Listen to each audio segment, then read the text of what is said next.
Olá, meus irmãos, bem-vindos ao canal Ministério Palavra do Senhor. Vamos dar continuidade ao estudo da Bíblia. Hoje, capítulos 33 até 36 do segundo livro de Crônicas, os três últimos capítulos, né? A gente viu aí que no capítulo 32, que Ezequias tinha morrido, deixou o reinado para Manassés, seu filho. E Manassés foi terrível, né? Tinha 12 anos de idade quando começou a reinar. Ele reinou 55 anos em Jerusalém e fez o que o Senhor reprova. Só para vocês terem ideia, a Bíblia fala que ele imitou as práticas detestáveis e ele inclusive sacrificou, queimou seus filhos ao deus Moloque. Coisa terrível. O que chama a atenção nesse pedaço aqui é o tempo de reinado dele, 55 anos, e ele não se arrepende. É muito tempo, né? E o Senhor sempre avisando. Praticou feitiçaria, adivinhação, magia, recorreu aos médios, Deus se consultava os espíritos, tudo expressamente proibido na Bíblia, né? Tudo completamente proibido. Aí fala assim: não farei os pés dos israelitas deixarem novamente a terra que Deus seus antepassados. Se tão somente tiveram cuidado de fazer tudo que lhes ordenei, por meio de decretos e leis a Moisés, eles serão poupados. E nem assim Manassés fez o que era correto, né? E o rei, ele tinha a obrigação de guardar a lei, fazer cumprir a lei do rei, que era o que? Era baseado lá, tudo estava escrito na lei, nas tábuas da lei, né? Tudo estava escrito que foi dado para Moisés, a aliança, né? E Manassés desencaminhou o povo de Judá e o povo de Jerusalém, a ponto de fazerem que as nações que o Senhor havia destruído diante, a ponto de fazerem pior do que as nações que o Senhor havia destruído diante dos israelitas. Olha só, aquela terra de cananeus. Cananeu é um nome designado a todos os povos que viviam naquela área, naquela região ali. Coisa horrível. E Manassés reconstruiu o muro, reconstruiu tudo, a tal ponto que o rei da Síria mandou comandantes, prenderam Manassés e colocaram num gancho no nariz e algemas de bronze e o levaram para a Babilônia. Olha só, que coisa terrível. E aí, na sua angústia, Manassés se arrependeu, buscou o favor do Senhor, humilhou-se, né? E Deus é Deus é amoroso, misericordioso e justo, né? Se humilhou diante de Deus dos seus antepassados. Quando ele orou, o Senhor ouviu e atendeu o seu pedido, trouxe de volta a Jerusalém a seu reino. E assim Manassés reconheceu que o Senhor é Deus. Infelizmente, muitas pessoas ainda agem assim, só buscam a Deus no momento e reconhecem a Deus no momento da tribulação, e muitas vezes esquecem daquele favor do Senhor, né? Não há gratidão no coração. E Manassés tentou de alguma forma reconstruir o templo de Jerusalém, reconstruir toda aquela teologia, aquele altar de sacrifício de comunhão, de gratidão, né? E Manassés morreu, foi sepultado. Seu filho Amon tinha 22 anos, começou a reinar. E reinou 2 anos em Jerusalém e fez também o que o Senhor reprova, a semelhança do pai dele, Manassés, está escrito. Prestou cultos, ofereceu sacrifício. Presta atenção numa coisa. Vocês estão vendo que Manassés deixou exemplo o filho. O filho está seguindo o exemplo do pai. Olhando tudo que o Senhor reprova, fazendo tudo que o Senhor reprova, né? Mas Amon não se arrependeu. E os oficiais dele mesmo, de Amon, conspiraram contra ele e assassinaram em seu palácio mesmo. E elevou na categoria de rei seu filho Josias. E Josias tinha 38 anos de idade quando começou a reinar e reinou 31 anos em Jerusalém. E aqui Josias faz o que o Senhor aprova e anda nos caminhos do seu predecessor Davi, sem desviar nem para a direita nem para a esquerda, como está escrito na lei, né?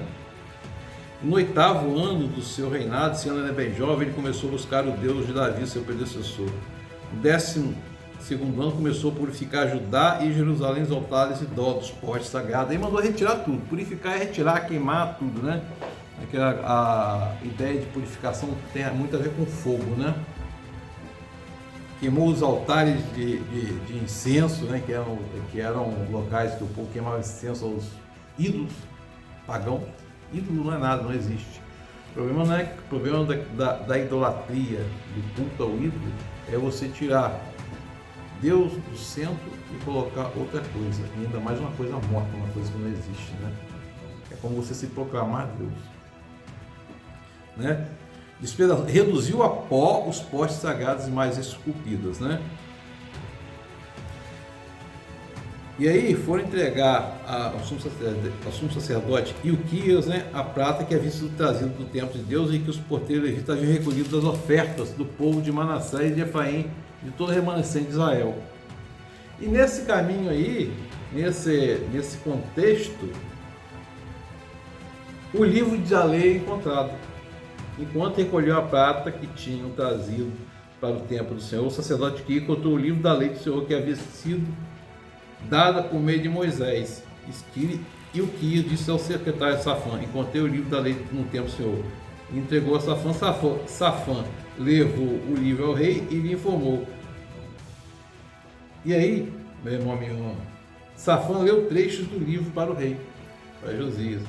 E assim que ouviu as palavras da lei, o que aconteceu? Josias rasgou as suas vestes e deu ordens a Ilquias, a Caim, filho de Safã, a Abidom, filho de Mica, ao secretário Safã e ao auxiliar real Asaías: vão consultar o Senhor por mim e pelo remanescente de Israel e de Judá acerca do que está escrito nesse livro que foi encontrado. A ira do Senhor contra nós deve ser grande, pois nossos antepassados não obedeceram a ordem. Você vê da consciência de Josias aqui. E aí foram consultar o profeta Ulda, né? Com a profetisa Ulda, que era mulher de Salum, filho de Tocate, neto de Arás. E aí Ulda, a mulher profetisa, diz a seguinte coisa: assim diz o Senhor Deus Israel, diga ao homem que os enviou a mim, assim diz o Senhor, eu vou trazer desgraça sobre este lugar e sobre os seus habitantes, todas as maldições escritas do livro que foram lidas na presença do rei de Judá, porque me abandonaram e queimaram incenso a outros deuses, provocando a minha ira por meio de todos os ídolos que as mãos deles têm feito, e minha ira arderá contra este lugar e não será apagada. Diga ao rei de Judá que os enviou a consultar o Senhor. Assim diz o Senhor Deus de Israel acerca das palavras que você ouviu. Já que seu coração se abriu, você se humilhou diante de Deus, quando ouviu o que ele falou contra este lugar e contra seus habitantes, que você se humilhou diante de mim, rasgou suas vestes e chorou na minha presença, e eu ouvi, declara o Senhor, portanto, eu reunirei os seus antepassados, você será sepultado em paz. Ou seja, Josias não verá aqui a desgraça que se abaterá sobre Judá e Jerusalém. Josias retirou todos os ídolos detestáveis do território de Jerusalém, dos israelitas, né? E instituiu a celebração da Páscoa, voltou a celebrar a Páscoa, que tinha sido suspensa, né? Voltou a celebrar a Páscoa, sacrificou no lugar santo, o serviço foi organizado, os sacerdotes assumiram o seu lugar, né? Os levitas, que eram responsáveis pelo cuidado e pela adoração no templo, né? Pelos sacrifícios, pelos holocaustos, né? Eram descendentes de Arão, tocaram música. E é interessante, porque a Páscoa ainda não havia celebrado dessa maneira Israel desde o dia do profeta Samuel. Então ele restaurou da forma como Samuel celebrava a Páscoa. Lembra que Samuel foi o profeta que ungiu Saul a rei, né? Foi o profeta da transição da época dos juízes para o reinado, né? E aí Josias foi lutar, né? Foi lutar na guerra contra o imperador Neco do Egito e foi ferido lá. Foi ferido e morreu. E é interessante que Jeremias compôs um canto de lamento de homenagem a Josias. Você vê aqui mais uma vez a presença do profeta Jeremias aqui, profetizando também em Jerusalém naquele tempo. Havia toda aquela ação profética naquele tempo, os profetas estavam lá profetizando o tempo todo, né? E aí Jeoacás, filho de Josias, foi chamado para ser rei, né? Foi proclamado rei. tinha 23 anos de idade quando começou a reinar e reinou por 3 meses. O rei do Egito, Neco, destronou e impôs tributos para ser pagos a ele, né? Mas Neco levou Joacás preso para o Egito, né? E botou no lugar de Joacás seu irmão chamado Eliaquim, que foi mudado o nome por Neco para Jeoaquim. E Joaquim tinha 25 anos de idade quando começou a reinar e reinou 11 anos em Jerusalém. Fez também o que o Senhor reprova. A gente viu uma sucessão de erros, né? Sucessão de erros, sucessão de desobediências, né? Aqui está sempre atrelado. É interessante o livro de Crônicas, do livro de Crônicas, ele é sempre atrelado àquela condição cronológica e a condição de maldições e bênçãos, né? Obedecer à lei representa bênção. Desobediência à lei, maldição, né? E aí fez coisa detestável. Joaquim fez as coisas detestáveis que o Senhor reprova, né? E seu filho Joaquim foi seu sucessor. Joaquim tinha 18 anos quando começou a reinar, reinou por 3 meses somente, 3 meses e 10 dias em Jerusalém, né? E fez o que o Senhor reprova. E na primavera, o rei Nabucodonosor mandou levá-lo para a Babilônia junto com os objetos retirados do templo do Senhor. E proclamou Zedequias, tio de Joaquim, rei de Judá, sobre Jerusalém. Sobre Judá e Jerusalém. E Zedequias era o rei de Judá e tinha 21 anos de idade quando começou a reinar, reinou por 11 anos em Jerusalém. Ele também fez o que o Senhor reprova e não se humilhou diante do profeta Jeremias. Jeremias também estava interferindo aqui, né? E a gente vê aqui para onde vai caminhando isso aqui, né? Também se revoltou contra Nabucodonosor, que o tinham obrigado a fazer um juramento, né? E ele era muito obstinado, não quis voltar para o Senhor, o Deus de Israel. E aí continuou com as práticas detestáveis que o Senhor reprova. E Jerusalém vai cair nas mãos de Nabucodonosor. O Senhor, o Deus dos seus antepassados, advertiu várias vezes por meio de seus mensageiros, pois ele tinha compaixão do povo e do lugar de sua habitação. Mas eles zombaram dos mensageiros, desprezaram as palavras deles e expuseram ao ridículo os seus profetas. Até que aí o Senhor se levantou com o povo e não houve remédio.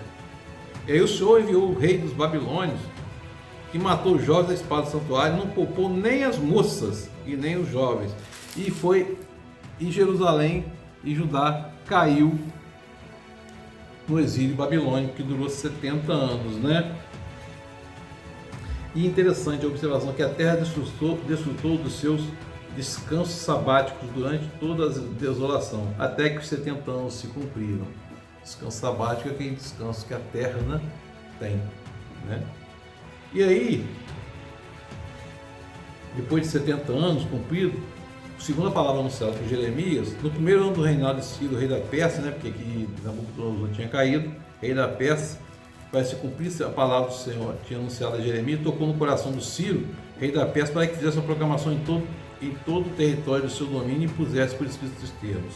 Assim eu, Ciro, rei da Pérsia, declaro: o Senhor, o Deus do céu, deu-me todos os reinos da terra e designou-me para construir um templo para ele em Jerusalém, na terra de Judá. Quem de vocês pertencer ao seu povo, vá para Jerusalém e que o Senhor, o Deus, esteja com ele. E aqui a gente vê a misericórdia de Deus depois de 70 anos, cumprindo aqueles anos sabáticos, purificando a questão da idolatria, né? Liberta o povo para reconstruir Jerusalém e reconstruir também toda a teologia, né? E aí a gente vai ver que Esdras e Neemias vão para lá reconstruir tudo isso, né? Mas é sempre dramático e uma lição para a gente aprender, né? Que o Espírito Santo Deus esteja sobre nós, nos confortando, nos consolando e nos conduzindo sempre nos caminhos do Senhor. Amém. Glória a Deus.